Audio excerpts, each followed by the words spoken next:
आता बातमी कोरटकर संदर्भातली। प्रशांत कोरटकरच्या जामीन अर्जावर आज सुनावणी होणार आहे। कोल्हापूर सत्र न्यायालयामध्ये सुनावणी होणार आहे। छत्रपती शिवाजी महाराजांचा अवमान करणाऱ्या कोरटकरला जामीन मिळणार की पुन्हा कोठडीत वाढ होणार याकडे लक्ष असेल।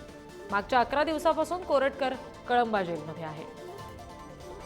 आणखी तपशील घेऊया प्रतिनिधी शेखर पाटील यांच्याकडून। शेखर, आजच्या नेमकं सुनावणी दरम्यान काय घडू शकतं? जेल होणार की बेल होणार याकडे लक्ष आहे।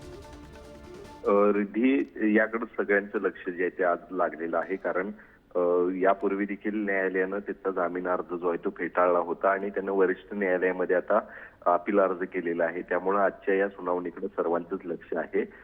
पोलिसांनी महत्वपूर्ण अशी त्या ठिकाणी माहिती दिली, शिवाय सरकारी वकील यांनी सुद्धा अतिशय वेगळ्या पद्धतीचा युक्तिवाद यावेळी केला, कारण प्रशांत कोरटकर यांनी केवळ फोन केला नसून कुठल्या संघटना त्या मागे आहेत का, कुठल्या संघटना त्यांच्या करवी हे सगळं करून घेत होत्या का, या संदर्भातला देखील तपास होणं गरजेचं आहे आणि पुढे जाऊन कुठला मोठा दंगलीचा प्रकार जो आहे तो घडवण्याचा काही प्रयत्न आहे का, अशा अनुषंगाने देखील तपास होणं गरजेचं आहे। आणि म्हणूनच न्यायालयीन कोठडी जी आहे ती त्यांना सुनावण्यात आली, जामीन जो आहे तो त्या ठिकाणी फेटाळण्यात आला आणि आज देखील महत्वपूर्ण अशा पद्धतीचा युक्तिवाद देखील दोन्ही बाजूने होण्याची शक्यता आहे। त्यामुळे निश्चितच आज कोरटकर संदर्भातला निकाल नेमका काय येणार, पोलीस नेमका आता एकूण पोलीस न्यायालयीन कोठडीमध्ये जेवढी वाढ करण्यात आली होती त्यानंतर कोणकोणता तपास जो आहे तो त्यांनी केलेला आहे आणि अजून कोणता तपास करणं बाकी आहे हे देखील आज न्यायालयामध्ये पोलीस आपलं म्हणणं जे आहे ते मांडणार आहे। त्यामुळे नक्कीच आज या संपूर्ण सुनावणीकडे सर्वांचंच लक्ष असणार आहे। जी, धन्यवाद दिलेल्या सगळ्या तपशिलांसाठी शेखर।